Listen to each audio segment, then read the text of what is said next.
Bismillahirrahmanirrahim. Alhamdulillahirabbil alamin. Wa bihi nasta'in ala umurid dunya waddin.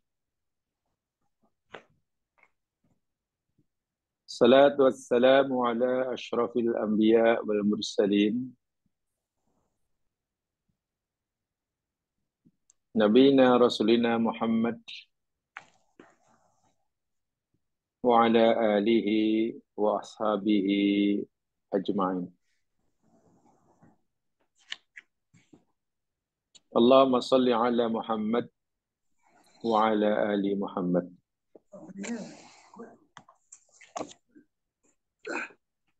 Allahumma ij'al khaira umurina akhirahu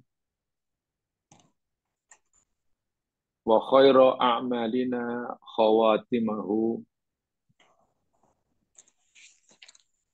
waj'al khaira ayyamina yauma nalqaka.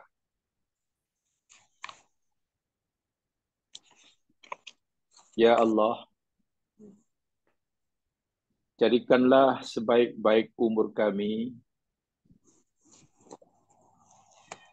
adalah pada penghujungnya.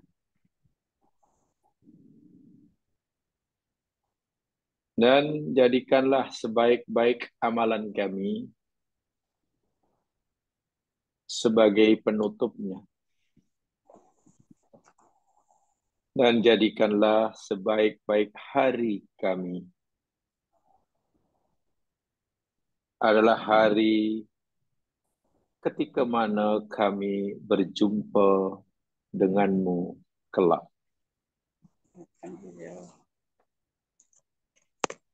Allahumma aslih lana dinana alladhi huwa iswatu umurina. Ya Allah, ya Tuhan kami, perbaikilah agama kami,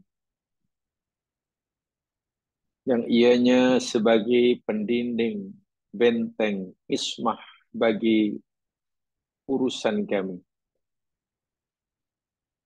Wa aslih lana dunyana allati fiha ma'ashuna. Perbaikilah ya Allah dunia kami, yang ianya menjadi tempat kehidupan kami. Wa aslih lana akhiratana allati fiha ma'aduna. Ya Allah, perbaikilah akhirat kami, yang ianya menjadi tempat kembali kami. Waj'alil hayata ziyadatan lana fi kulli khair. Jadikanlah ya Allah kehidupan ini sebagai tambahan kebaikan bagi kami. Waj'alil mauta rahatan lana min kulli syarr. Dan jadikanlah kematian kami kelak sebagai kerehatan kami dari segala maksiat dan kejahatan. Amin ya rabbal alamin. Muslimin muslimat yang dirahmati Allah sekalian, dipohonkan doa agar Allah Subhanahu wa taala senantiasa membimbing kita ke jalan yang ridhoinya, memberikan kita kemampuan untuk terus istiqamah, berada di atas jalannya hingga saat bila tiba masanya kita dipanggil olehnya. Mudah-mudahan kita dimudahkan usaha kita dalam mensyukuri setiap nikmat yang Ia anugerahkan, diberi kekuatan untuk menghadapi setiap musibah yang ia timpakan, dan juga diberikan kekuatan untuk dapat mampu redha, berlapang dada terhadap apa saja qada qadar yang ia tentukan buat kita. Amin. Para pendengar rahimakumullah, kita masih akan bicara tentang fitnatus syaitan halal ihtidar. Fitnah, gangguan, tipu daya, penyesatan yang terus-menerus dilakukan oleh syaitan terhadap manusia, lebih-lebih ketika seorang manusia itu berada pada saat-saat akhir kehidupannya di dunia, saat-saat menjelang kematiannya. Yang bahasa Arabnya dipanggil ihtidar. Kesimpulan dari apa yang kita pelajari minggu lepas, saya coba rangkumkan. Yang pertama, bahwa kematian atau saat perpindahan kehidupan seseorang daripada alam dunia ke alam barzah, saat itulah saat yang sangat-sangat genting, saat yang sangat kritikal. Bahkan Quran menyatakan saat-saat dan peristiwa mana manusia sentiasa berusaha untuk melarikan diri daripadanya. Sebenarnya yang kita telah pelajari dalam surah Qaf ayat 19. Banyak ayat-ayat yang menggambarkan, memberitahu kita tentang gambaran saat-saat ihdar ini. Begitu dahsyatnya. Khasnya bagi mereka yang tidak mempersiapkan dirinya bagi menghadapinya semasa hidupnya. Yang kurang bekalan yang tidak dibawanya, sementara masih terlalu banyak bebanan yang ada di bahunya. Sehingga orang-orang seperti ini, wala'iyadzubillah, ketika ia hendak berpindah kehidupan daripada alam dunia ke alam barzah, merayu-rayu kepada Allah agar ditambahkan masa usianya, walaupun hanya beberapa ketika. Dan tujuan dia minta tambahan usia dan masa, dijelaskan oleh Al-Quran, ingin bersedekah, mahu menjadi orang yang soleh. Tapi rayuan dan rintihan ini tidak diindahkan oleh Allah, tidak dikabulkan oleh Allah. Karena masa yang Allah telah tetapkan untuk dia berjumpa dengannya telah tiba, tidak boleh disegerakan maupun ditangguhkan walaupun sesaat. Ini bermakna seseorang insan yang cuai semasa hidupnya, yang tidak menghargai nikmat umur dan nikmat usia, yang tidak mensyukuri peluang waktu yang Allah anugerahkan, baru ia menyadari betapa berharganya waktu, betapa berharganya usia. Kesadaran itu timbul saat ia hendak meninggalkan dunia, meneruskan perjalanannya ke alam barzah. Baginya, jangankan 1 tahun, 10 tahun, sesaat pun sangat berharga. Sebab itulah dia merayu-rayu dan meminta agar dipanjangkan usianya, walaupun sekejap. Tujuannya satu saja, hendak beramal soleh. Allahu Akbar. Masalahnya orang-orang yang seperti ini tentu jenis orang yang langsung tidak menghargai, tidak menilai, tidak memanfaatkan umur yang Allah telah berikan berpuluh-puluh tahun semasa dunia. Untuk apa? Kenapa tiba-tiba melihat bahwa umur itu adalah suatu yang sangat berharga untuk dimanfaatkan melakukan amal soleh. Tapi lagi sekali, Allah tidak mengabulkan permintaannya. Allah tidak pedulikan rintihannya. Allah abaikan begitu sahaja. Sebab itulah, saat-saat yang sangat kritikal ini, saat ketika seseorang berada di ambang kematian, inilah yang Nabi SAW berpesan.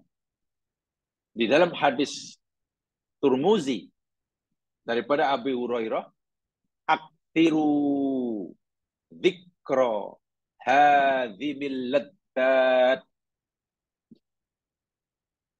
perbanyakkan oleh kamu akan mengingati pemusnah dan pembinasa kelezatan hidup. Hendaklah kamu sentiasa banyak mengingati pemusnah, pembinasa kelezatan hidup. Apa itu pemusnah dan pembinasa kelezatan hidup? Nabi kata, al-maut, kematian.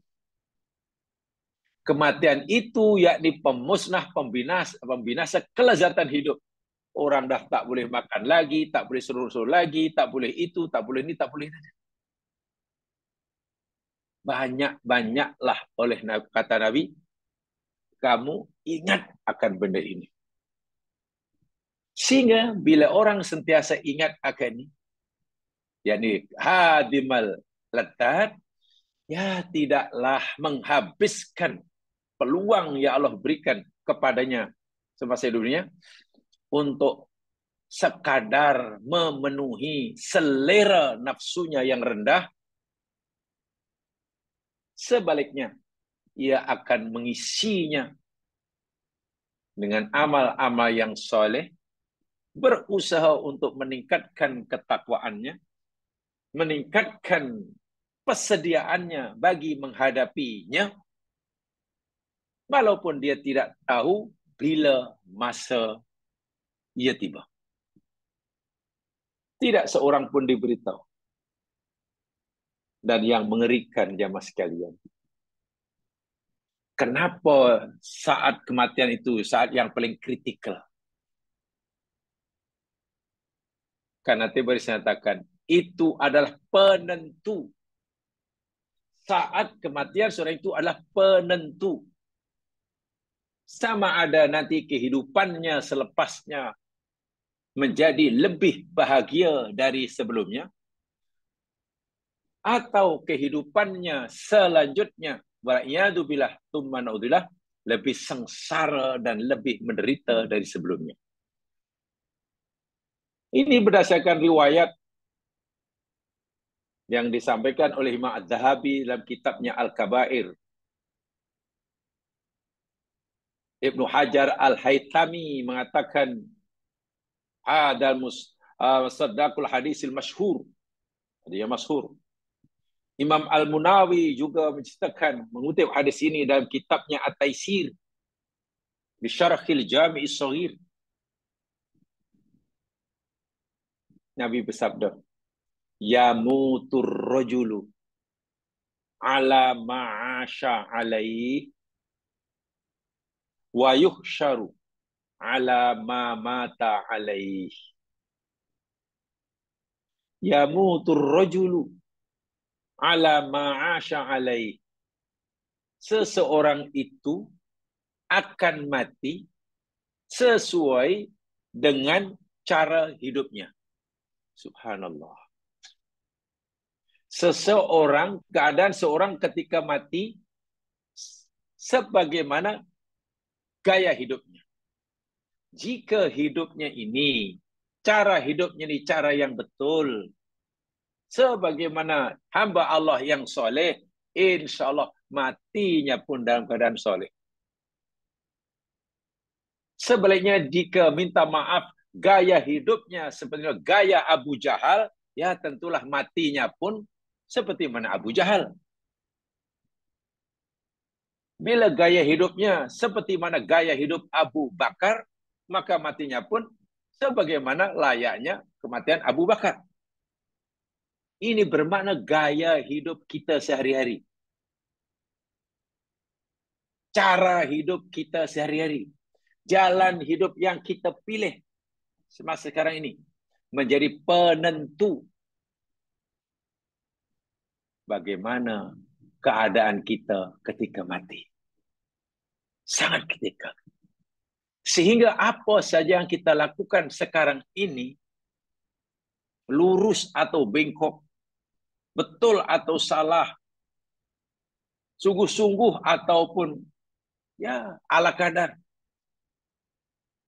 akibatnya yakni sangat-sangat serius. Karena ia akan menentukan cara kematian seseorang. Bila hidupnya baik, maka matinya pun baik. Begitulah maksudnya. Wa yuhsyaru ala ma mata alaih. Dan seseorang nanti akan dibangkitkan di akhirat. Dihidupkan daripada alam barzah, dihimpunkan, digiring, dikumpulkan di padang mahsyar sesuai dengan cara kematiannya. Subhanallah. Jadi saya gunakan bahasa yang mudah. Bila orang itu hidupnya gaya hidupnya ala Abu Jahal, matinya pun ala Abu Jahal, nanti dibangkit di akhirat pun ala Abu Jahal. Sama. Hidupnya merah, matinya pun merah, nanti dibangkit pun merah. Hidupnya putih, mati pun dalam keadaan putih, dibangkit pun putih. Bermakna ada kaitan yang erat antara kehidupan kita sekarang ini dengan hari kita dibangkitkan kelak di akhirat.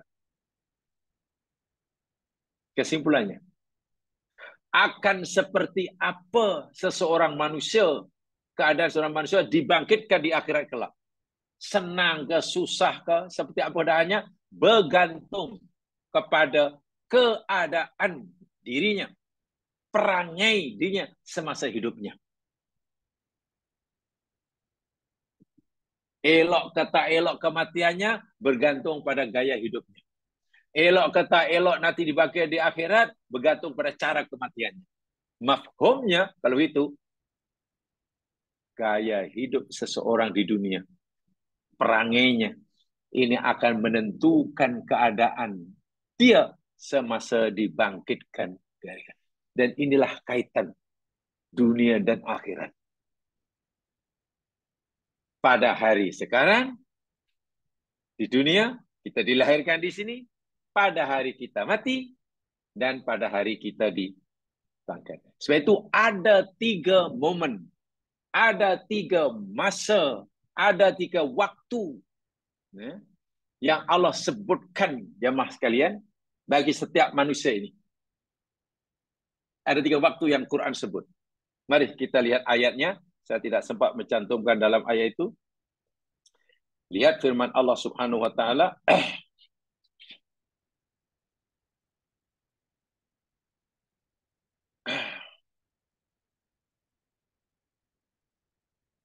Lihat firman Allah Subhanahu wa taala dalam surah Maryam.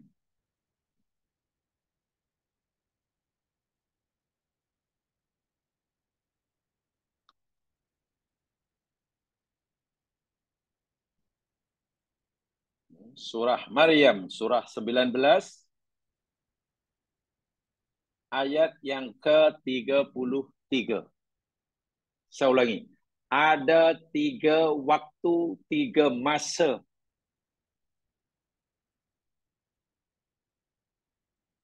yang disebut oleh Al-Quran yang mesti dilalui oleh manusia.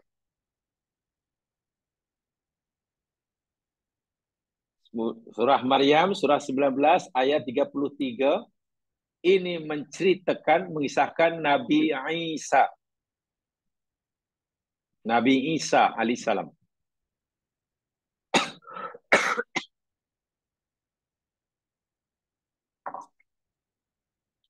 A'udzu billahi minasy syaithanir rajim. Wassalamu alayya yawma wulidtu wa yawma amutu wa yawma ub'atsu hayya. Wassalamu, dan keselamatan, kesejahteraan. Assalam itu nama Allah. Zat yang maha memberikan kesejahteraan dan keselamatan. Alaya, ke atas diriku, kata Nabi Isa. Semasa Nabi Isa masih dalam buayan. Beritahu pada padri, pada Yahudi. Rahib-rahib Yahudi. Allah telah menjamin keselamatan atas diriku, kata Isa. Yauma wulidtu, pada hari aku dilahirkan. Perlu diingat, masa Nabi Isa ini berkata-kata, dia masih baby. Berada dalam buayan lah, Quran kata. Yahudi, rabi-rabi Yahudi, menuduh Isa ini, minta maaf, anak luar nikah. Bayangkan. Rabi-rabi Yahudi menuduh Maryam alaihissalam berzina. Tuduhan yang sangat keji lagi, kotor. Jadi Isa, kata rabi Yahudi, anak luar nikah. Anak haram, keji, menjijikan, kotor. Nabi Isa menafikan, tidak. Aku bukan anak luar nikah. Allah telah memberikan kesejahteraan, keselamatan diriku daripada cacat cela, dari noda dan dosa semasa pada hari aku dilahirkan. Itu maksudnya. Selamat. Nasrani di kemudian hari, Nabi Isa lahir bukan sebagai manusia biasa, tapi sebagai anak Tuhan, anak Allah. Nabi Isa awal-awal lagi dah beritahu, walaupun masa itu Nasrani belum menuduh Nabi Isa sebagai anak Tuhan. Kan baru kemudian hari. Tapi Nabi Isa dah beritahu. Seakan-akan Nabi Isa berkata, wahai orang-orang Nasrani di kemudian hari, jangan kamu kata aku ini anak kepada Allah. Tidak. Aku dilahirkan oleh ibuku. Aku bebas, selamat daripada tuduhan jahat kamu yang menuduh aku sebagai anak Allah. Kamu bukan sekadar menghina diriku, tapi juga kamu mensekutukan Allah. Dan jangan lupa, Nabi memberitahu kita, setiap bayi yang lahir ini, dalam bahasa kita, ditusuk-tusuk oleh setan. Setan sudah memperkenalkan dirinya kepada setiap bayi yang baru lahir. Sebab itu, dalam hadis sahih, bayi lahir itu nangis. Dalam hadis Nabi, sebab ia nangis karena setan cucuk, dijolok-jolok perutnya ke apa, jadi bayi itu nangis. Itu kata Rasulullah, ini berlaku alam gaib. Hanya Nabi Isa sahaja yang semasa lahir setan tidak mampu mengganggunya. Tidak mampu mengganggunya. Sebab itu Nabi Isa selamat dari gangguan apapun, daripada tuduhan apapun pada hari aku dilahirkan di pertama. Kita mungkin tidak, tapi kita tak berdosa karena kita belum balik. Yang kedua, bila? Wa yauma amutu. Pada hari aku akan mati. Saat aku mati pun salam. Selamat. Matiku bukan kerana dibunuh. Tak. Matiku bukan sesat. Tidak. Allah yang mempunyai sifat salam menjamin keselamatan diriku pada saat aku nanti mati. Wah, dia baru lahir, sudah cerita bahwa kematiannya pun selamat. Masya Allah. Bukan itu saja. Wa yauma ub'atu hayya. Nomor 3. Dan Allah As-Salam telah memberikan aku keselamatan, kesejahteraan, jauh daripada kesengsaraan pada hari aku dibangkitkan hidup semula di akhirat. Masya Allah. 3 ini disebut. Nah, untuk kita jemaah sekalian, ya kita tak terlepaslah kerana masa lahir mungkin kita menangis. Kalau menangis maknanya setan sudah cucuk. Tak apalah, kita tak dosa. Tinggal 2. Kita hendaklah berusaha agar Allah tetap memberikan kita perlindungan. Agar Allah tetap memberikan kita keselamatan. Khasnya daripada fitnah syaitan. Bila? Yauma namutu. Pada saat kita mati. Itu masih sangat kritikal. Bagaimana liciknya syaitan ketika menghadapi orang mati, nanti kita akan bicarakan. Masih panjang kan tajuk ini. Dan yang kedua, mohon agar Allah juga memberikan keselamatan kepada kita pada hari kita dibangkitkan. Sebab selamat atau tidaknya seseorang itu semasa dibangkitkan kelak di akhirat bergantung kepada keadaan dia semasa ia mati. Masa mati itu selamat atau tidak, bahagia atau sengsara, elok atau tak elok. Jika kematiannya elok, nanti bangkit pun elok. Bila kematiannya tak elok, tak selamat, bangkit pun tak. Kan begitu dalam hadis Nabi nanti. Seseorang akan dibangkitkan di akhirat sesuai dengan cara kematiannya. Sementara kematian seorang itu elok atau tak elok, baik atau tak baik, sengsara atau bahagia, jadi mangsa setan atau terlepas daripada setan, bergantung pada gaya hidupnya. Dari situlah kita tahu, ya mas sekalian, kita faham betapa berharganya waktu yang Allah anugerahkan pada kita. Dan alhamdulillah, hingga saat ini Allah masih beri kita waktu dan peluang untuk berusaha sebaik-baiknya. Ini peringatan yang bisa sangat-sangat berharga. Sangat berharga. Kenapa? Sebagaimana kita pelajari minggu lepas, ada istilah al-adilah. Ya, itu yang kita pelajari minggu lepas. Al-adilah. Jangan boleh lihat dalam nota itu. Adilah. Indal maut. Yani al-udul minal haqqi ilal batil fi waqtil maut. Wa dhalika an yahdura syaitan indal muqtadar wa yuwaswisu lahu hatta yuqau fi syakki wa yukhrijahu minal iman. Arti adilah ialah ketika sakaratul maut, yaitu kebingungan. Adilah itu mana suasana yang bingung, kebingungan, keraguan dalam menentukan kebenaran dan kebatilan saat kematian. Karena setan pandai sungguh. Yang benar dikatakan batil, yang batil dikatakan benar. Benda merah dikatakan biru, biru katakan kuning. Maknanya begitulah. Sehingga orang dalam keadaan sakaratul maut dalam keadaan tidak menentu. Walah itu, kalau waktu itu penentu, selepas itu nanti husnul khotimah atau su'ul khotimah. Begitu dahsyatnya syaitan. Sehingga tempo hari saya katakan, tolong jangan abaikan. Baca doa yang telah kita pelajari dan tadi saya bacakan itu, tinggal amalkan saja. Ya, tinggal amalkan saja. Jangan sampai kita tidak mengamalkannya. Di samping itu ada, dan memang itu beritahukan oleh agama, benar adanya.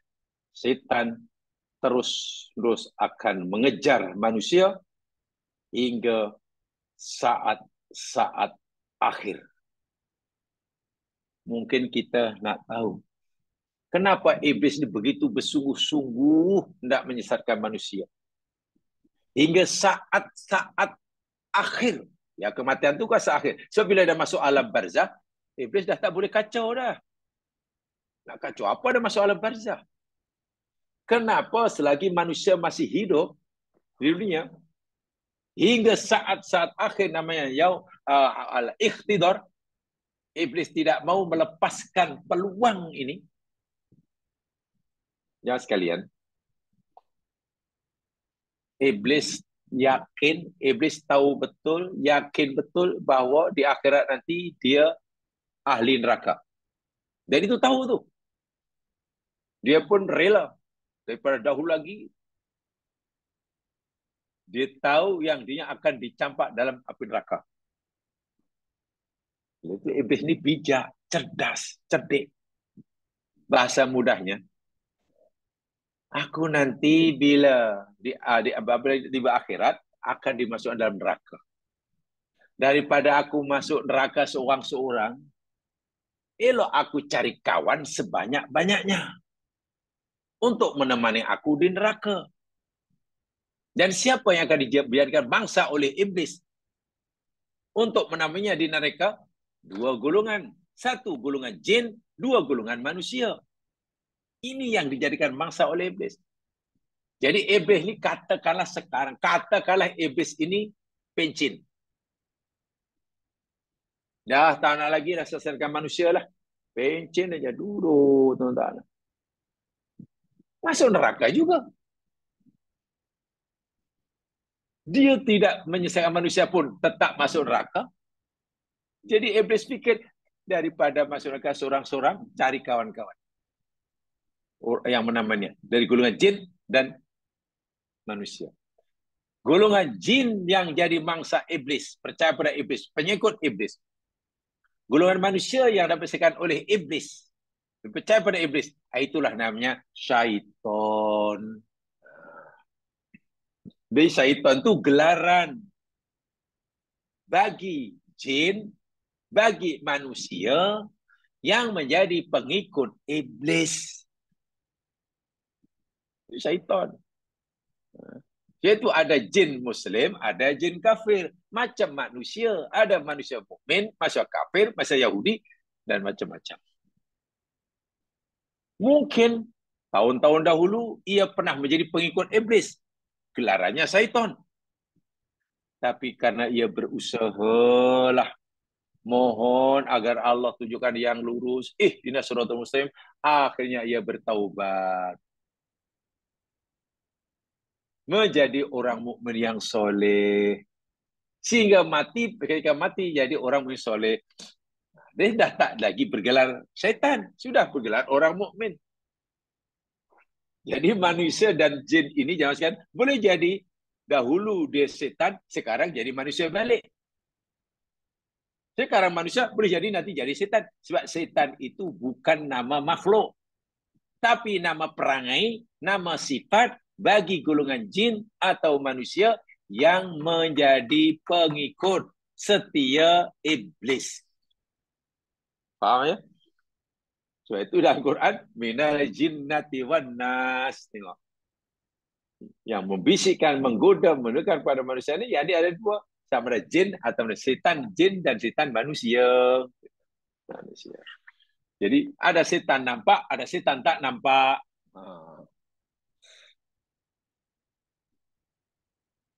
Dan sehingga sebenarnya kalau kita hendak melawan setan yang tak nampak, jin, itu lebih mudah.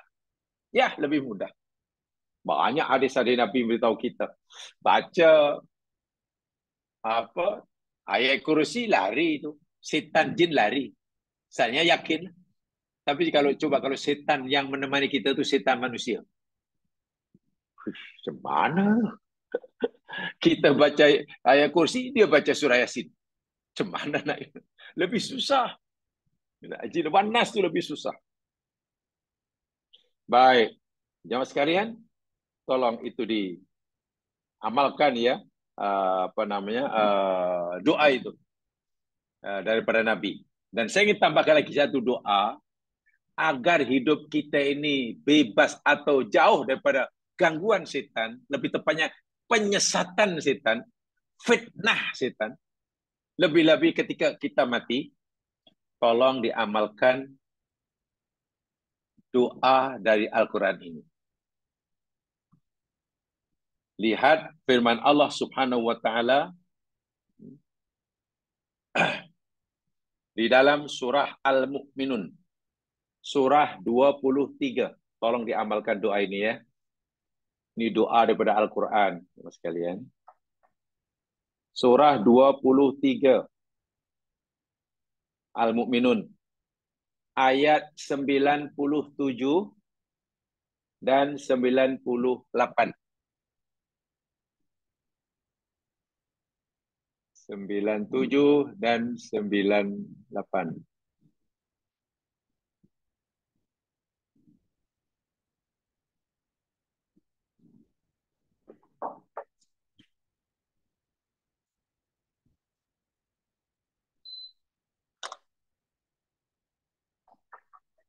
Saya A'udzu billahi minasyaitonir rajim. Tengok.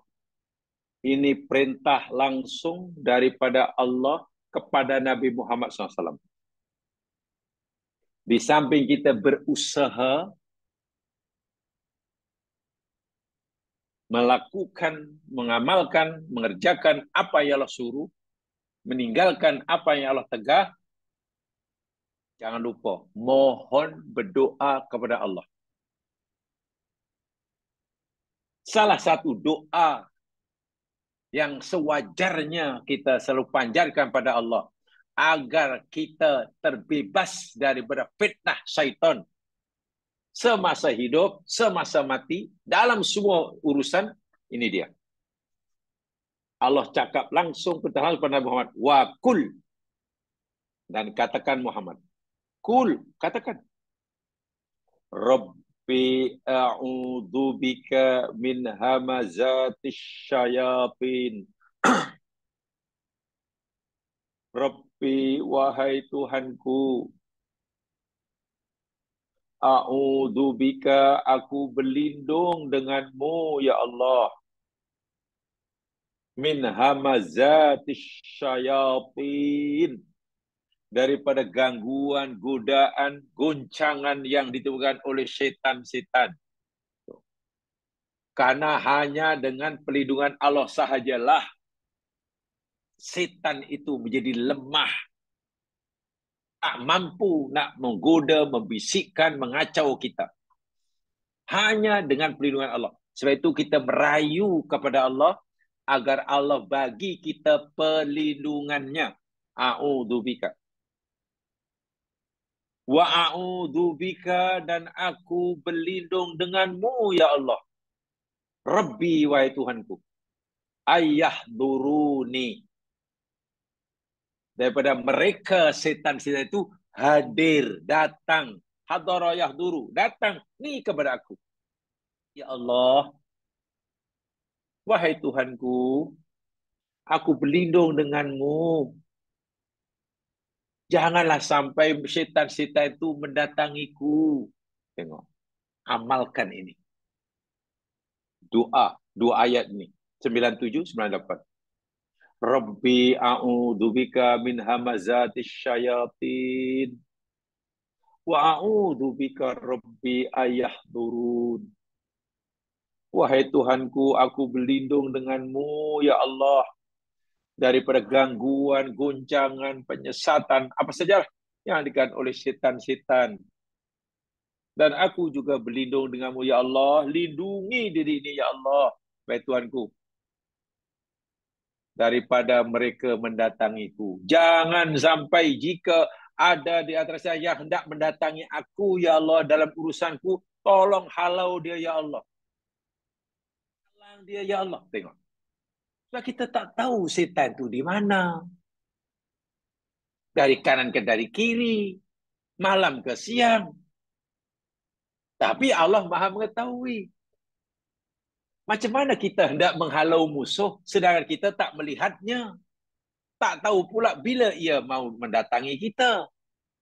Maka cara yang paling berkesan, mohon perlindungan pada Allah yang mencipta iblis. Yang mencipta setan dari golongan jin dan manusia. Serahkan pada Allah. Ini. Bergantung harap kepada perlindungan Allah. Ini doa daripada Al-Quran. Apalagi tengok. Aku berlindung padamu ya denganmu ya Allah daripada mereka mendatangi aku. Dan suara sebab kita mau sedang duduk, setan datang. Di meja makan, dia datang. Nak tidur, dia datang. Nak baca Quran pun tengok. Kita nak baca Al-Quran pun Allah suruh kita baca A'udzubillahi minasyaitonirrajim. Wa idza qara'tal Qur'ana fasta'id billahi minasyaitonirrajim, kata Allah. Dan apabila engkau hendak membaca Al-Quran, maka hendaklah engkau mohon perlindungan dengan Allah daripada syaitan. Wah, nak baca Quran, itu kan ibadah. Itu pun, walaupun kita sedang nak baca Quran, itu tidak menghalang syaitan untuk coba mengganggu kita, menyesatkan kita. Apatah lagi kita tidak sedang nak baca Quran. Mungkin kita sedang nak borak, kita sedang nak jalan-jalan, kita sedang duduk termenung, kita sedang menikmati jamuan. Lagilah mudah. Sedangkan nak baca Quran pun, setan cuba nak mendatangi kita, mengacau kita, apalagi benda-benda yang lain. Sebab itu doa ini sangat, sangat-sangat wajar lah. Ya, untuk kita amalkan di samping doa yang diajar oleh Nabi itu. Pendek saja ya. Jadi saya mohon, saya ingatkan diri saya sendiri, hafal dan amalkan. Rabbi inni a'udzubika min hamazatis syayatin wa a'udzubika rabbi ayahdurun. Masya Allah. Ini doa Allah sendiri yang mengajar. Bukan karangan Nabi. Bukan. Bukan karangan ulama. Sendiri yang memberitahu, mengajar langsung kepada Nabi. Kul. Tengok. Masya Allah. Sehingga nilai doa ini sangat tinggi. Ini bermakna Allah memberitahu. Memastikan diri ini bebas dari gangguan iblis melalui tenteranya setan, itu perkara yang sangat-sangat serius. Mustahak dan penting. Dan seseorang nampaknya tidak berupaya untuk melindungi dirinya daripada gangguan setan tanpa perlindungan daripada Allah. Jadi seakan-akan Allah beritahu, wahai Muhammad, wahai hambaku, di antara tugas terpenting kamu di dunia ini, pastikan kamu ini tidak terpedaya oleh iblis, mulai daripada hari kelahiran kamu, hinggalah nanti kamu mati. Pastikan itu. Itu yang terpenting.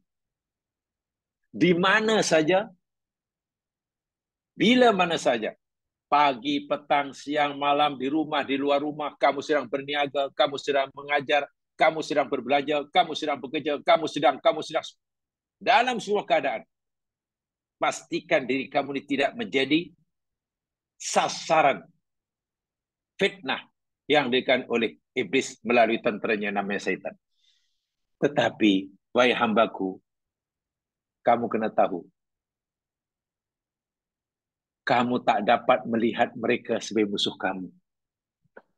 Kamu tak tahu pasti bila mereka mendatangi kamu dan di mana. Sedangkan kamu mesti berjaya mengalahkan mereka.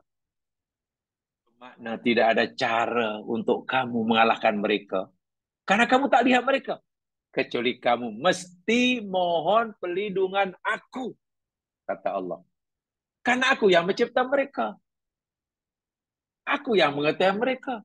Jadi kalau kamu serahkan diri kamu kepada aku, terus bergantung kepada aku, berhubung dengan aku, jangan putus dalam sebuah keadaan. Ya, aku pun akan lindungi kamu lah. Daripada gangguan, penyesatan.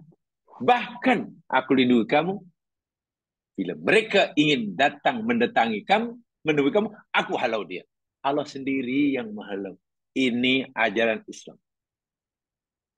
Bukan dengan pakai azimat, pakai tangkal lah. Bukan panggil bomoh lah. Tak. Bukan dengan tanam pokok itu. Oh, setan ini takut dengan pokok apa banyak. Atau setan suka pokok itu. Sebab itu jangan tanam pokok depan rumah. Pelik-pelik papayan orang. Setan, ya ini pengikut iblis ni, suka banyak pokok ciku. Sebab itu jangan tanam pokok ciku depan rumah. Katanya. Apa ke benda lah. Itu malah setan suka. Pasal apa suka? Ya karena kita panggil apa? Mempercayainya. Kita mempercayai yang setan suka itu kerana kita, itu pun setan sudah suka. Menarik kita. Kita menarik dia. Ya, bila kan namanya syirik kan. Syirik itu perbuatan yang menarik setan. Sehingga mudah menemui kita. Percaya angka lah, percaya tarikh lahir lah, percaya nasib berdasarkan tai lalat lah, percaya murah atau susah, misalnya rezeki karena location rumah lah, karena di T junction susah. Nah itu memang semua itu kepercayaan itu ada daya tarikan yang kuat untuk menjemput setan. Jadi setan misalnya dijemput, merasa dijemput, ya berbondong-bondong lah. Maknanya itu bilang. Maknanya kalau kita baca auzubillah minasyaitonir sekalipun, ya tak ada gunanya karena perbuatan kita panggil. Kita kata, ya Allah lindungi aku dari setan. Kita kata gitu. Auzubillah minasyaitonir. Tapi perbuatan kita panggil, setan, marilah, marilah. Kita sebarkan kad jemputan untuk datang, tapi kita mohon pada Allah, ya Allah lindungi kita dari setan. Yang mana jadi? Itu kena jaga betul-betul ya. Baik. Jamaah sekalian, sekarang kita baca, lihat dalam notanya, kita baca terus kepada poinnya sahaja.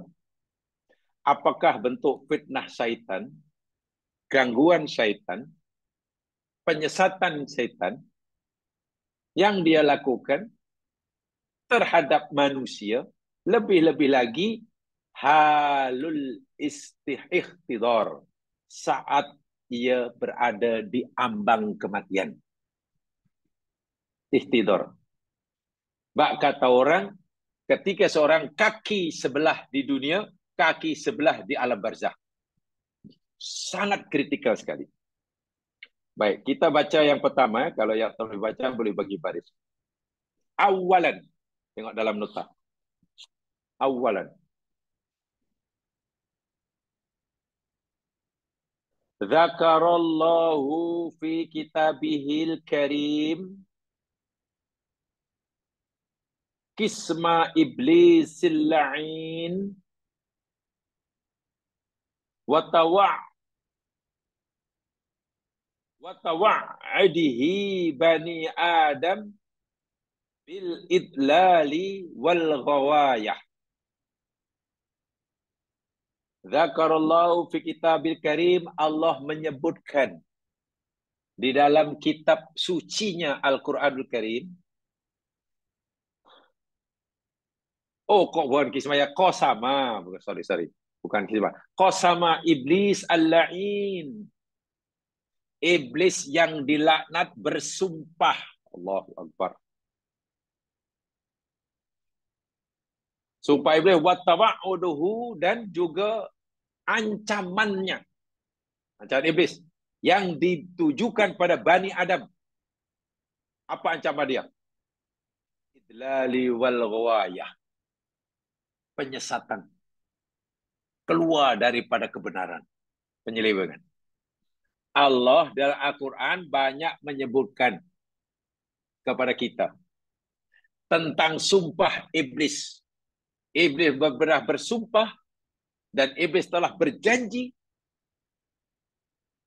di hadapan Allah bahwa ia akan terus-menerus berusaha menyesatkan, menyelewengkan anak-anak cucu Adam daripada jalan yang lurus.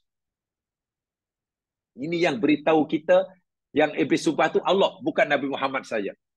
Bukan ulama. Jadi Allah yang mencipta iblis. Banyak ayatnya. Wa annahu madin fi dzalika ila yaumil qiyamah. Masya-Allah. Dan sumpahnya iblis, ikrar iblis bahwa ia akan terus-menerus menyesatkan manusia, anak cucu Adam ini, sebenarnya dia sudah berlalu lama. Bermula pada tok nenek moyang kita yang pertama, Adam. Hingga hari kiamat. Hingga manusia terakhir, semua akan dijadikan mangsanya. Ya ada. Kadang iblis berjaya mengalahkan Bani Adam itu. Kadang kala iblis tidak berjaya. Ya para nabi, iblis gagal lah. Ramai juga yang jadi mangsanya. La yatruku sabilan illa salakahu. Masya Allah. Tidak ada satu jalan pun yang ditinggalkan oleh iblis. Tidak ada satu lorong pun yang ditinggalkan oleh iblis. Illa salakahu. Melainkan iblis mesti melalui jalan itu. Ini bahasa kiasan maknanya, kalau kita nak pergi pasar, jangan pikir iblis tidak ada di jalan yang kita, di laluan yang kita nak pergi pasar. Iblis ada di situ. Kita nak pergi masjid, jangan pikir laluan yang kita nak pergi itu tidak ada iblis. Setan di mana-mana. Tidak membiarkan laluan yang tidak dilalui oleh manusia, melainkan setan atas arahan iblis juga lalu situ. Hanya itulah nikmat Allah. Allah ni tempatkan iblis di alam yang berbeza dengan kita. Kalaulah setan-setan daripada jin ini katalah dinampakkan oleh Allah, mana jumlahnya lebih ramai manusia. Di mana-mana. Di tempat mengaji ada setan, di masjid ada, di pasar lagi lah, di tempat keduri ada, di tempat percutian ada, di tepi pantai ada, di chalet-chalet mewah di atas bukit ada. Coba macam mana tak ada? Di office ada, di majlis musyawarat, lagi ada. Habis musyawarahnya pula mungkin sedang buat rancangan tak baik untuk menjatuhkan lawan. Lagi. Lagi situ. Jenderal dia. Fisabilin mil jahannam min dzurriyyati Adam alaihissalam. Pasti sentiasa melalui jalan itu, jalan yang dengannya nanti akan dipenuhi jahanam dari golongan, dari dzurriyyat anak Adam. Tentu yang dapat disesatkannya. Nah, ini dirakamkan oleh Allah di dalam surah Al-A'raf ayat 16 dan 17. Tengok. Ya. Al-A'raf ayat 16 dan 17. Sudah ada dalam nota itu. A'udzu billahi minasy syaithanir rajim. Qala fa bima aghwaytani la'aq'udanna lahum siratakal mustaqim. ثم لآتينهم من بين أيديهم ومن خلفهم وعن أيمانهم وعن شمائلهم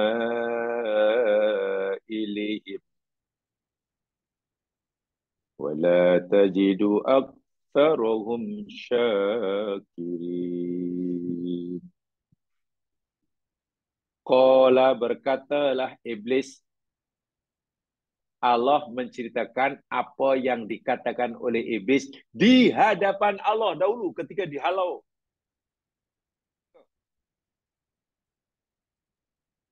Adam pun mendengarnya. Allahu Akbar.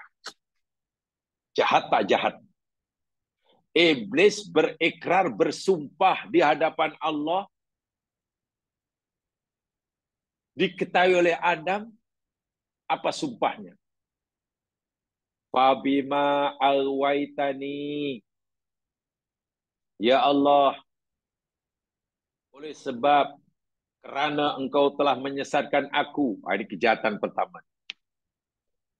Dia sesat, dikata Allah yang menyesatkan. Itu dah dosa besar tu. Wah, dia sesat itu pilihan dia. Allah suruh sujud hormat pada Adam, dia tak nak, itu pilihan dia. Maka Allah sesatkan dia. Allah hukum dia. Dia kata Allah yang sesatkan. Ini ucapan iblis. Kesesatan dirinya. Dia kata, ini kehendak Allah. Allah yang disalahkan. Alhamdulillah. Apa dia? Inilah sumpah dia. La'aqudanna lahum siratakal mustaqim. La'aqudanna, sungguh pasti aku akan duduk untuk menghalangi di mana sirataka, di jalanmu ya Allah, al-mustaqim, yang lurus. Sungguh aku akan duduk lahum, bagi menyesatkan mereka Bani Adam, di jalanmu yang lurus. Artinya jalan-jalan yang lurus, jalan-jalan kebaikan, di situ banyak sekali tentera-tentera iblis. Kalau kita nak buat baik, kalau kita nak buat suruhan Allah, kalau kita nak meninggalkan larangan Allah, di situlah iblis rajin. Setan bekerja keras. Untuk apa? Menghalang. Jangan sampai orang ini buat apa yang suruh. Jangan sampai orang ini tinggal yang ditegah. So, jalan Allah yang lurus itulah tempat yang paling ramai tentera-tentera iblis, namanya setan. Kalau tempat itu tempat maksiat, iblis, setannya tak banyak. Dah jelas jalan itu menuju maksiat. Buat apa setan penat-penat di situ? Dah jelas tempat itu tempat maksiat. Perbuatan maksiatnya. Mungkin setan hanya tengok dari jauh. Aku tak payah goda, tak payah kacau pun, dia dah pergi sendiri. Karena memang yang pergi ke tempat maksiat itu adalah syaitanul insi. Apa digoda oleh setan?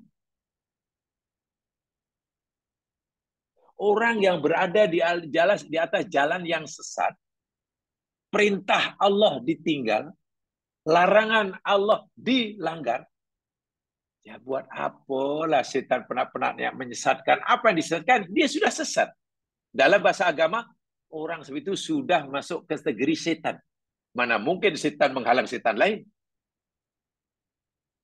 Sebab itu, dia tak perlu berpenat-penat.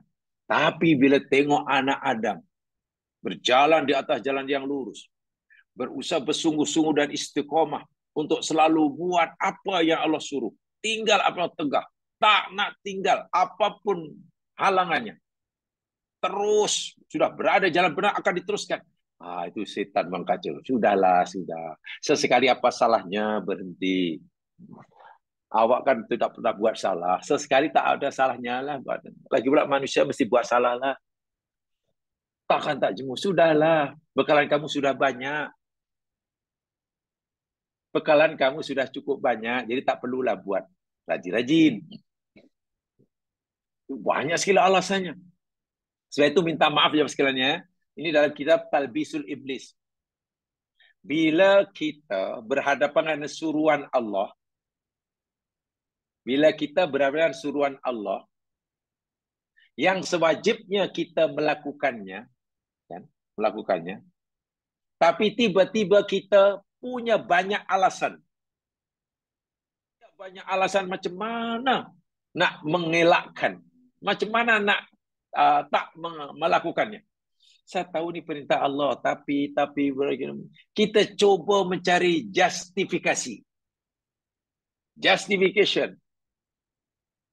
Kita coba nak cari pembenaran. Nak justify perbuatan kita tak buat yang disuruh. Sepatutnya surah itu dibuat. Tapi kita tak nak buat. Lalu kita cari alasan untuk membenarkan perbuatan kita. Tahukah kita yang sekalian? Bila kita pandai menemukan alasan, itu bisikan setan. Memang setan bagi kita alasan. Ya, memang kamu tahu kan itu memang perintah, tapi wajar kamu tak buat karena kamu ada ini. Memang tahu tak salah pun. Kalau salah pun tak seberapa. Demikian juga ada larangan. Larangan mesti ditinggal. Tak boleh tidak. Tapi kita nak tinggalkan pula tak mau. Akhirnya kita cari alasan. Dilanggar lah itu, tapi cari alasan. Ialah memang larangan lah, tapi macam mana, saya ingat boleh tak. Wajar lah. Saya manusia biasa, wajar lah kalau saya buat ni. Kepintaran kita, kecerdasan otak kita untuk mencari alasan bagi membenarkan perbuatan kita yang salah, itulah iblis. Itulah gangguan setan. Hati-hati. Jadi jangan kita cerdas pandai cari alasan untuk justify perbuatan kita yang salah. Jangan sekali ikuti perbuatan seperti ini. Ini di jalan Allah yang lurus. Kalau jalan yang bengkok, yang sesat, ya boleh katakan iblis tak minat, nak kacau. Iblis tak perlu suruh setan-setan tenteranya, you pergi sana. Tuh ada orang nak buat maksiat tu. Tak.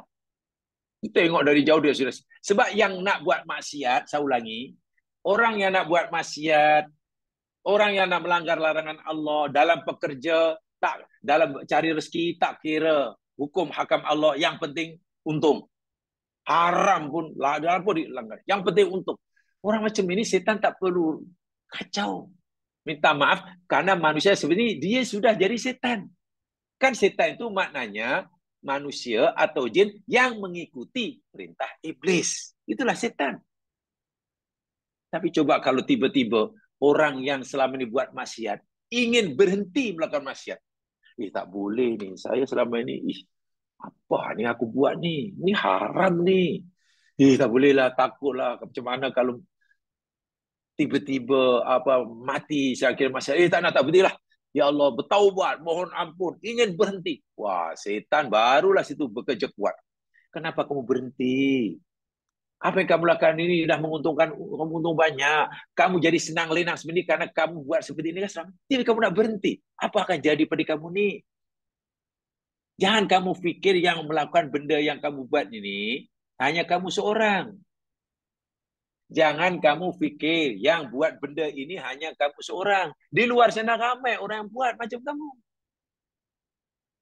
Kalau kamu salah, di luar sana banyak orang yang salah. Bahkan lebih banyak. Jadi kecil kesakuan. Akhirnya niat untuk bertaubat itu menjadi kendur semula.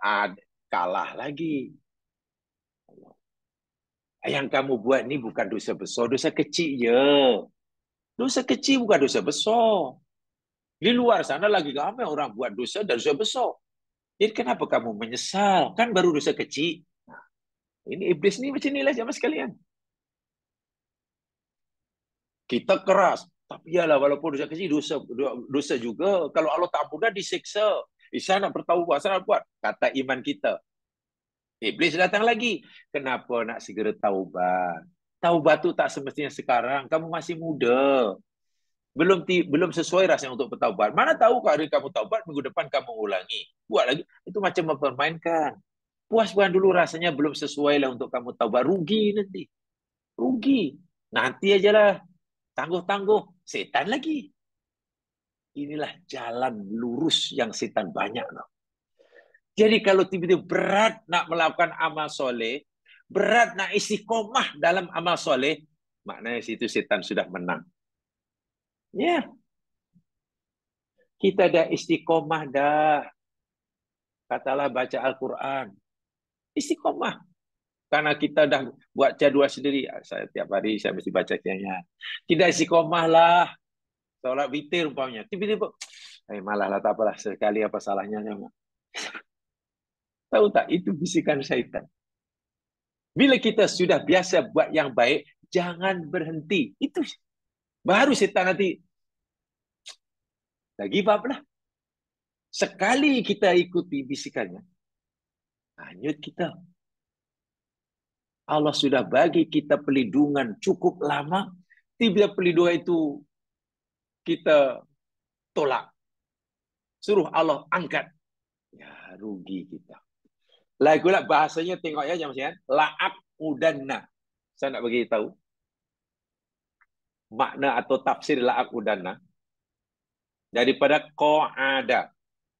Okay, ya, qa'ada. Qa'ada itu maknanya sama dengan jalasa, yakni duduk. Tapi kalau jalasa duduk setelah berbaring. Katalah ada orang baring di katil karena sakit, tak sehat.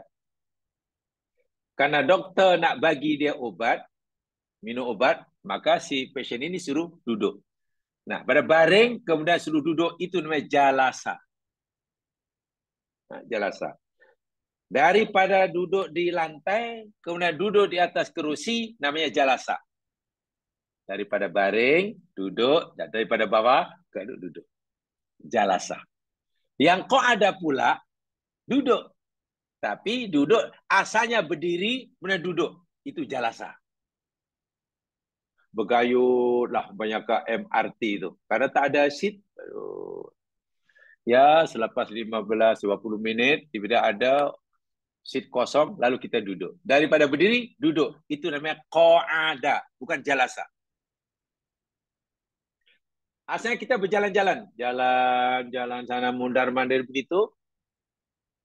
Kemudian kita, apalah, kita berhenti berjalan, duduk. Ada kursi, duduk. Itu namanya qa'ada.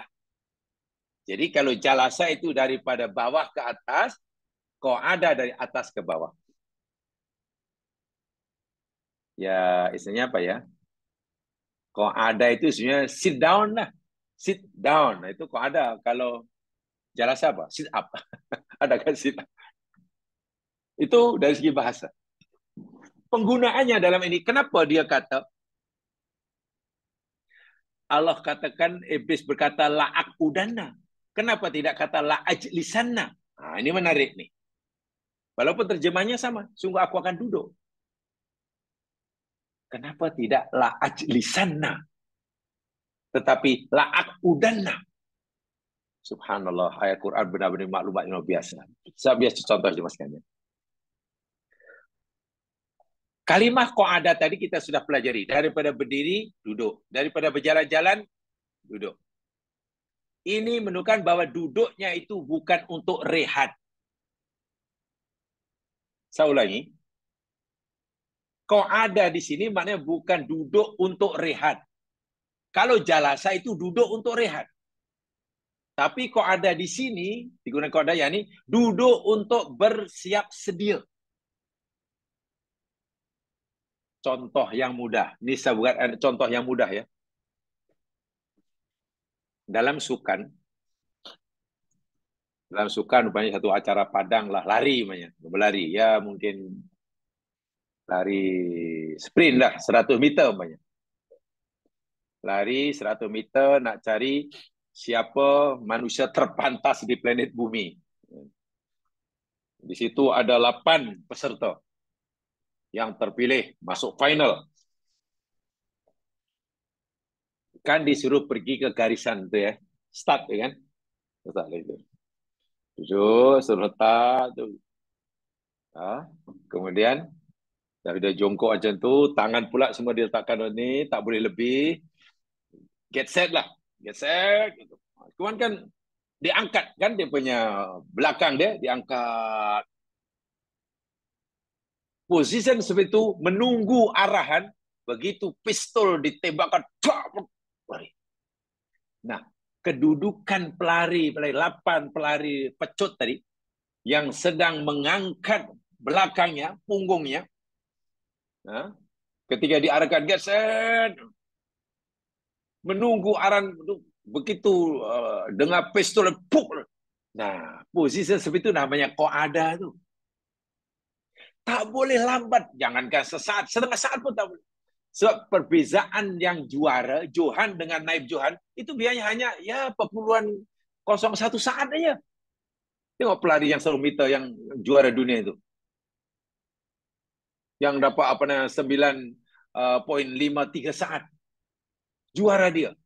Naib juara mungkin 9,56 saat, bayangkan. Jadi tak boleh lambat. Maknanya pantang, terlepas peluang. Jadi keadaan iblis ni jamaah sekalian, setiap saatnya ibaratnya macam orang yang nak lomba lari tunggu arahan untuk pecut lah. Begitu keadaannya. Pantang nampak peluang, zup zup zup. Itu mana kau ada. Bukan iblis ni mana sambil baring leka-leka baru nampak orang, oh sana ada orang ni aku kacau. Tak. Setiap saatnya dalam minitnya, setiap minit dalam jamnya, setiap jam dalam harinya, sentiasa dalam keadaan siap sedia. Begitu ada peluang, manfaatkan. Subhanallah.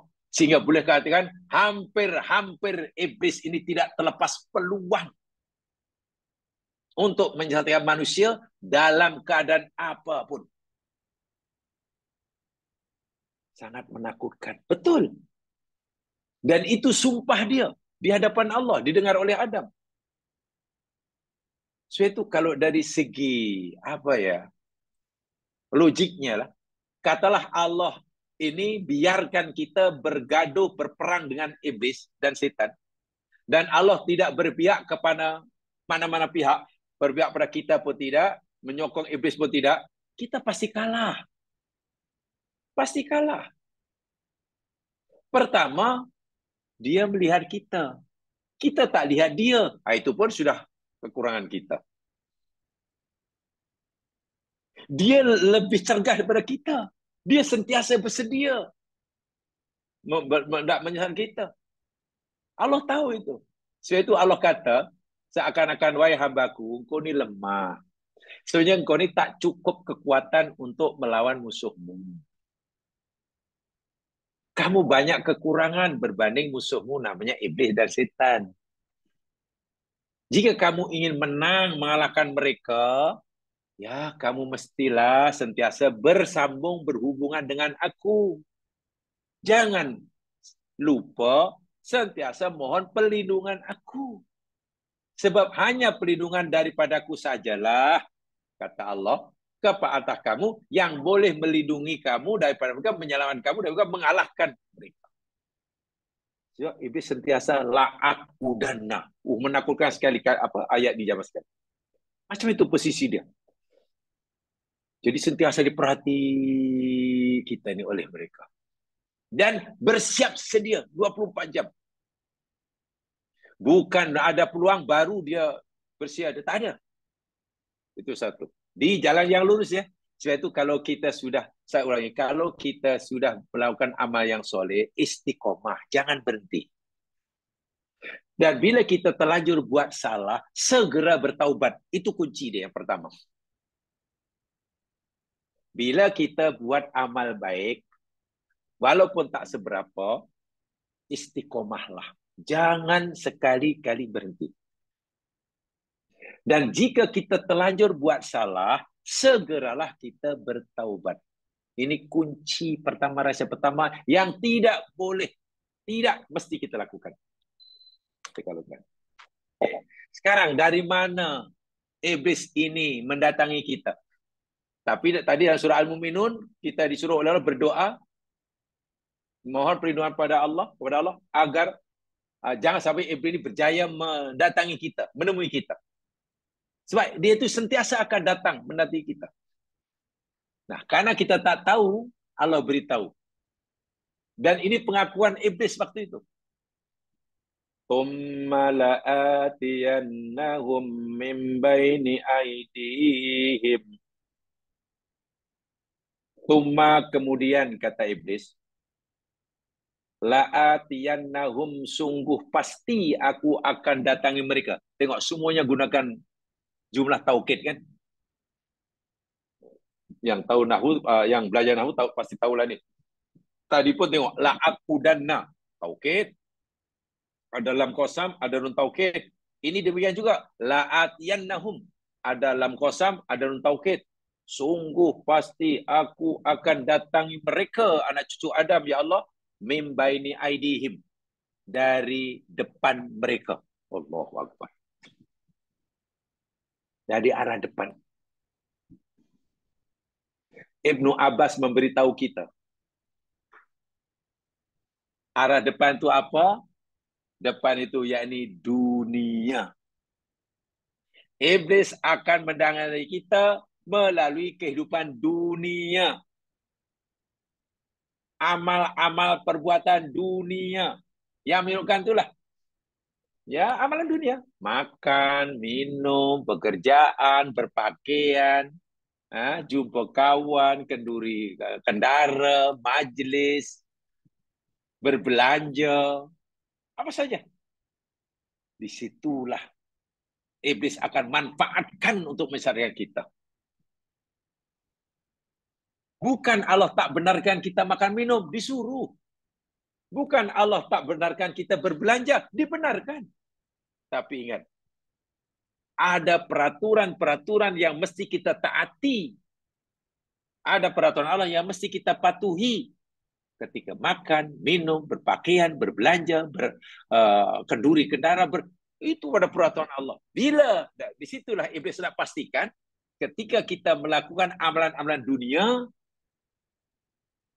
kita menyeleweng, menyimpang daripada peraturan Allah. Ini pertama. Dan ini banyak anak Adam yang gagal. Solatnya bukan main khusyuk. Ya, khusyuk. Tak mau berusaha untuk tidak mengingati selain Allah dalam solat. Cakapnya diatur. Wow, tak berani cakap yang bukan-bukan. Maklum, dia solat. Takut batal. Tapi bila lepas solat, wah, pergi mungkin ke masjid, ke negara, atau mungkin juga kan, atau wah, dah tak ingat Allah dah. Cakap pun suka hati dah. Allahu Akbar. Ramai anak Adam gagal melawan iblis ketika iblis mendatangi mereka dari arah depan. Arah depan yakni kehidupan sekarang ini. Suatu nak makan pun Nabi kata bacalah basmalah, bismillahirrahmanirrahim. Makalah dengan tangan kanan, Masya Allah. Makanlah, ambillah yang dekat dari kamu, jangan yang jauh. Mulakan dari tepi. Jangan tiup minuman yang masih panas. Pastikan yang kau makan itu habis. Jangan tersisa kemudian kamu buang. Itu peraturan-peraturan yang bila bila kita patuhi, iblis lari. Karena ketika kita makan, iblis datang. Makan itu kan amalan dunia. Nak tidur, bakal minta maaf, sekali minta maaf ya. Ini contoh, saya yakin semua dewasa. Dalam hadis Nabi tengok.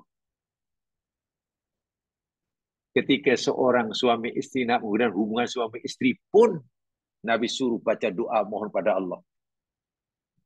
Allahumma janibna syaitana maruzakna wa janibis syaitana. Ya Allah, jauhkanlah kami daripada setan. Tengok. Jauhkanlah setan dari rezeki yang kau nak berikan. Tengok. Maknanya setan pun, iblis pun cuba nak menyesatkan manusia, anak Adam, suami isteri yang tak hubungan suami isteri. Tengok. Sehingga Nabi suruh kita berdoa. Bermakna tidak ada lagi perbuatan kita di dunia ini yang kita lakukan sehari-hari, melainkan di situ iblis ini sentiasa nak kacau, nak sesatkan aja, nak selewengkan aja. Masya Allah. Cari rezeki lagi lah. Bekerja lagi. Apalagi baru saya nak meniti kerja. Kadang, ini macam mana baru nak mula hidup ni. Mesti ni dalam 3 tahun saya mesti habiskan. Wah, kayaknya peraturan yang rugi. Sangat rugi kita. Penyesalan luar biasa nanti ketika dipanggil oleh Allah. Yang kedua, wa min khalfihim, dan dari belakang mereka. Bila iblis gagal menyesatkan Adam dari hadapan, dari kehidupan dunia, iblis menyesatkan Adam dari belakang. Kata Ibnu Abbas, arah belakang itu yakni kehidupan akhirat. Bila dia anak Adam itu coba ingat akhirat, dilupakan. Bila nak buat amal akhirat, ditimbulkan sifat malas. Di akhirat akhirnya sudah menjadi nomor 2. Bukan keutamaan. Lupa akhirat, lagilah dasar. Menomor-duakan akhirat itu pun sudah satu kesalahan, apalagi melupakannya. Lebih parah lagi menjual akhirat untuk kepentingan dunia. Oh, itu lagi dasar. Ramai orang tersesat karena ini. Jika ia berjaya mengalahkan iblis dari gangguan dunia, maka iblis akan saja melalui amalan akhirat. Ya, maknanya tu bila. Ya, mungkin suka tangguh-tangguh. Saya tahu ini, tapi nampaknya belum masanya lah. Awak ni semua negara dunia awak dah pergi. Yalah, awak punya duit mana negara macam mana? Hampir seluruh dunia kamu dah pergi. Sehat pula tu. Tapi kenapa awak masih belum pergi haji? Bila dia, kenapa awak masih belum haji? Semua bilang, yalah, saya memanglah mampu. Seluruh dunia saya hampir pergi lah. Kosnya lebih mahal daripada haji. Tapi kenapa awak tak pergi haji? Yalah, tak tahulah. Saya belum bersedia lah nak pergi haji. Sebab saya masih muda. Sebab bayangkan nanti kalau saya pergi haji, balik haji, nanti orang panggil saya Pak Haji. Orang panggil saya Mak Haji. Saya belum bersedia dipanggil Mak Haji. Tengok penampilan saya macam ini. Kalau nanti saya sudah dipanggil Mak Haji atau Pak Haji, sedangkan kaya pakaian saya masih seperti ini, malu saya. Saya mesti mengubah penampilan saya. Sedangkan saya belum bersedia mengubah penampilan. Tengok. Akhirnya nak pergi haji jadi berat. Pasal inilah contoh orang yang berjaya disesatkan oleh iblis melalui amal akhirat. Dia kata belum bersedia dipanggil sebagai Pak Haji. So, kalau Pak Haji nanti pakaiannya tak boleh seperti itu. Penampilannya takkan Mak Haji macam itu. Namanya Mak Haji mesti sopan lah. Itu yang saya tak belum bersedia. Nanti ajalah bila saya bersedia. Macam tahu bila ajal menjemputnya. Allahu Akbar walillahil hamd. Suka tangguh. Bila iblis gagal melalui jalan daripada belakang, wa an aimanihim. Ya Allah, aku akan datangi anak Adam dari sebelah kanan. Ibnu Abbas kata sebelah kanan itu apa? Amal soleh, amal baik. Bila kita buat amal soleh, perintah yang disuruh kita lakukan, iblis sesatkan. Kamu ni banyak amal kamu. Difisikkan tu. Sedekah kamu kan banyak. Sudah tak terkira. Berapa lagi jumlah rumah anak yatim yang kamu dah bantu. Berapa orang miskin biar tu. Tiap tahun berapa ribu tengok duit yang kau belanjakan. Tapi tahu tak? Orang di luar sana ini masih meyakini yang kamu ini orang yang bakhil. Masyarakat masih beranggapan, punya persepsi yang kamu ini orang kedekut, bukan orang dermawan. Karena apa? Karena mereka tak tahu amal kamu, sedekah kamu yang banyak itu. Mereka tak tahu. Kamu memanglah dermawan. Hakikatnya. Tapi masyarakat masih tetap beranggapan kamu ini seorang yang bakhil. Sebabnya mereka tak tahu amalan kamu. Jadi kalau kamu tak mau dipanggil bakhil oleh masyarakat kamu kena beritahulah pada orang lain bahwa kamulah yang berderma itu. Kamu sampaikan, beritahukan. Biar mereka tahu. Kalau mereka tahu amal sedekah kamu itu banyak, mereka tidak akan lagi beranggapan menuduh kamu ini bakhil. Tak macam mana kita pun, iya pula rasanya, iya pula. Aku dituduh bakhil, sedang aku penat bantu orang. Kalau aku beritahu, kamu tahu tak? Kamu tuduh saya bakhil, kamu tahu tak? Di sana tuh saya yang buat tahu. Akhirnya kita dengan sukarela bahkan menceritakan amal baik kita pada orang lain. Dalam bahasa agama namanya sum'ah. Menceritakan, memberitahu orang lain amal soleh kita, agar orang lain tahu yang kita ini orang baik, itu namanya sum'ah. Dan sum'ah itu menghapuskan amalan. Iblis berjaya menyesatkan kita. Dah penat-penat kita beramal, iblis buat. Tengok, ramai orang gagal seperti ini. Beria-ia kita memberitahu orang lain yang kita ikhlas. Kita ikhlas, kita beria nak yakinkan orang lain yang kita tu ikhlas. Karena kita takut dituduh tidak ikhlas. Saya ulangi. Bila kita beria-ia meyakinkan orang lain bahwa kita beramal ni ikhlas, kerana takut dituduh tidak ikhlas, maka itulah tidak ikhlas. Faham maksudnya? Kalau saya beria-ia meyakinkan semua orang bahwa saya beramal ni ikhlas, karena saya takut dituduh tidak ikhlas, itulah tandanya saya tidak ikhlas.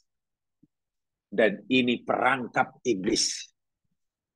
Saya masih boleh disesatkan oleh iblis dengan sebab amal soleh saya. Sebelah kanan dalam bahasa Quran. Bagaimana liciknya iblis. Bila dengan amal soleh iblis gagal, iblis wa'an syama'ilihim. Dari sebelah kiri. Sebelah kiri mana amal maksiat, dosa. Kita buat dosa, lalu ingin bertaubat, iblis halang. Seperti yang saya tadi, jangan buat sekarang, umur masih muda.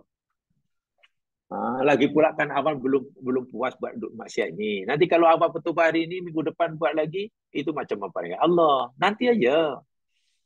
Tak jadi taubat. Kalau awak buat dosa pun, wajarlah. Awak manusia. Lagi pula dosa awak ni bukan banyak mana pun. Di luar sana, ramai orang buat dosa lebih banyak daripada awak. Akhirnya tak jadi taubat. Dosa awak ni bukan dosa besar sangat. Dosa kecil je. Akhirnya tak takut dosa. Tengok. Disesatkan melalui kejahatan kita. Ingat, 4 penjuru. Depan, belakang, kanan, kiri. Wala yatajidu aktsarum syakirin. Sehingga engkau ya Allah tidak dapati mereka, tidak dapat kebanyakan mereka itu orang bersyukur. Kenapa iblis tak sebut? Hanya 4 arah kan? Sedangkan kita ada tu 6 arah. Depan, belakang, kanan, kiri. Itu. Kenapa atas dan bawah tak disebut? Ini ada rahsia dia. Iblis tidak menyebut dan dari atas ya Allah, daripada ya Allah. Karena dari atas dan bawah ini iblis tidak mampu menyesatkan kita.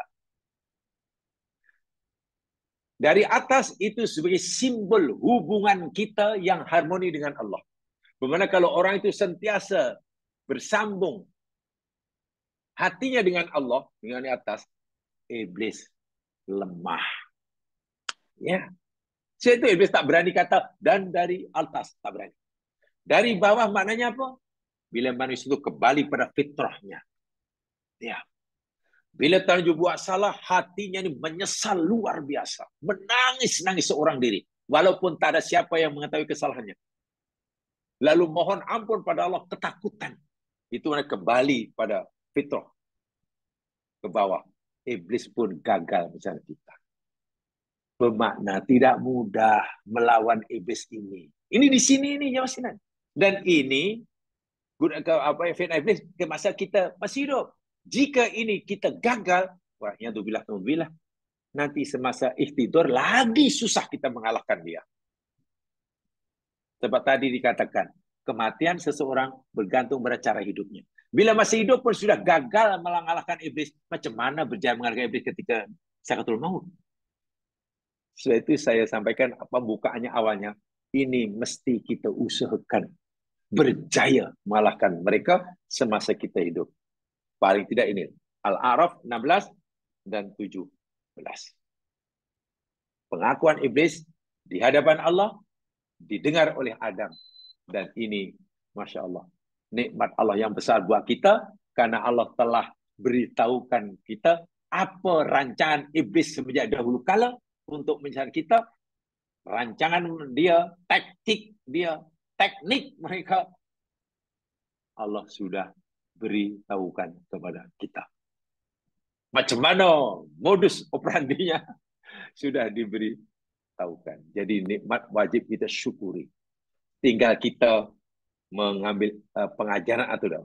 Kalau kita jadikan peringatan, oh rupanya datang dari depan pula, oh dari belakang, oh kalau kita kena bentengi. Lagi pula dia sentiasa bersedia, la aku dan nak. Sentiasa bersedia, pantang nampak peluang, zup. Nampak peluang, zup. Sepantas kilat istilahnya. Dan kalau kita sambil lewat, dia berusaha musuh kita sepenuh masa. Ya, full time. Kalau kita melawan mereka hanya part time, ya macam mana? Dia mengmusuhi kita full time. Kita menghadapi mereka part time. Atau mungkin no time. Lah, udahlah. Dan ini sangat bahaya karena nanti berakibat bila seseorang itu berada di ambang kematian. Waliyadzubillah. Saya ingatkan diri saya lagi sekali, di samping kita berusaha bersungguh-sungguh, tolong amalkan doa yang diajar oleh Nabi dan doa diajar oleh Allah agar Allah lindungi kita daripada gangguan iblis itu. Lebih lagi doa yang Allah ajarkan. Dan Allah berjanji akan mengabulkan doa kita dalam ayat yang lain. Ya sekalian, nampaknya itu saja yang sudah saya sampaikan. Kurang lebihnya mohon dimaafkan. Mari tutup dengan bacaan tasbih kifarah dan surah Al-Asr. Subhanakallahumma wa bihamdika asyhadu an la ilaha illa anta astaghfiruka wa atubu ilaik. A'udzu billahi minasyaitonir rajim. Wal 'ashr. Innal insana fi khusr illa alladziina aamanu wa 'amilus shalihaat wa tawashaw bil haqq wa tawashaw bis sabr. Assalamualaikum warahmatullahi wabarakatuh.